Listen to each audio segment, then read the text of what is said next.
કોઈ કહે ને કે મારાથી જલેબી ન બને તો આ એમના માટે જ છે, એકદમ પરફેક્ટ બનશે. તો પોણું બાઉલ ભરી અને ખાંડ અને પોણું બાઉલ ભરી અને પાણી લીધું છે. આપણે ખાંડને ઓગાળી લેશું. ખાંડ ઓગળી જાય ત્યારબાદ એમની અંદર કેસરના તાતણા, એલચી પાવડર એડ કરી દેશું અને 3 થી 4 મિનિટ માટે સારી રીતે ઉકાળી લેશું. અને ઉકળી જાય એટલે એમની અંદર લીંબુનો રસ એડ કરી દેશું. આપણે ચેક કરવાનું છે કે બસ આપણે તેલ જેવું ફિલિંગ આવે ચીકાસ, એટલે આપણે ચાસણી તૈયાર કરીશું. કોઈ તાર બનાવવાનો નથી. અને હવે જે બાઉલથી ખાંડ લીધી હતી એ જ આખું બાઉલ ભરી અને મેંદો, 1 ચમચી કોર્નફ્લોર, અડધી થી પોણી ચમચી જેટલું ઘી અને થોડું પાણી એડ કરી અને મીડિયમ થીક એ રીતનું બેટર રેડી કરી લેશું. અને આ રીતે આપણે ચેક કરીશું કે જલેબીનો આકાર આપીએ અને પરફેક્ટ બને તો સમજી લેવાનું કે આપણું બેટર રેડી છે.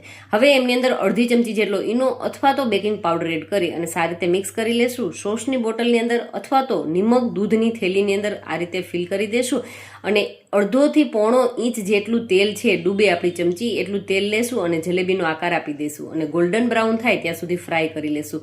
જેમ જેમ ફ્રાય થતી જાય એમ આપણે સીધી જ એમને ચાસણીની અંદર 1 મિનિટ માટે રાખતા જશું અને બસ વધારાનું એમની અંદરથી ચાસણી નિતારી લેશું અને આ રીતની બધી જ જલેબીઓ રેડી કરી લેશું. અને ફૂલ વિડીયો વોચ કરવો હોય તો નીચે જઈ અને ક્લિક કરી શકો છો. એકદમ જ્યુસી અને 7 થી 8 કલાક સુધી નરમ ન પડી એવી જલેબી બની અને